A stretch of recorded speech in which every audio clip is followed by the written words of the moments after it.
കോഴിക്കോട് കുറ്റ്യാടിയിലെ നിട്ടൂർ പന്തിരടി തറവാട്ടിൽ ഈ വർഷവും ഓണപ്പൊട്ടന്മാർ കൂട്ടത്തോടെ എത്തി. നൂറ്റാണ്ടുകൾക്ക് മുൻപുണ്ടാക്കിയ ഒരു ഉടമ്പടിയുടെ ഭാഗമായാണ് ഓണപ്പൊട്ടന്മാർ എത്തുന്നതെന്നാണ് വിശ്വാസം. നിട്ടൂരപ്പനെ വണങ്ങി ഓണപ്പുടവ സ്വീകരിച്ചു. കാരണവർ താമസിച്ചിരുന്ന കപ്പക്കാട്ട് വീട്ടിൽ കയറി അരിയും പുടവയും സ്വീകരിച്ച ശേഷമാണ് ഓണപ്പൊട്ടന്മാർ മടങ്ങിയത്.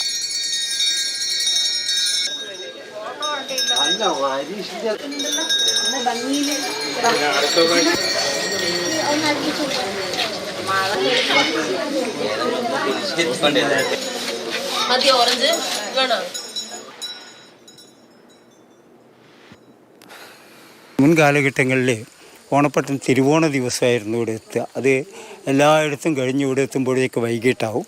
അപ്പോൾ അന്ന് കാരണവർ ഈ ഉത്രാട നാളിലേക്ക് തന്നെ ഓണപ്പട്ടണം എത്തണമെന്ന് ആവശ്യപ്പെട്ടു. അപ്പോൾ അവർ പറഞ്ഞു ഞങ്ങൾക്ക് താമസിക്കാനൊരു സ്ഥലം വേണമെന്ന് പറഞ്ഞു.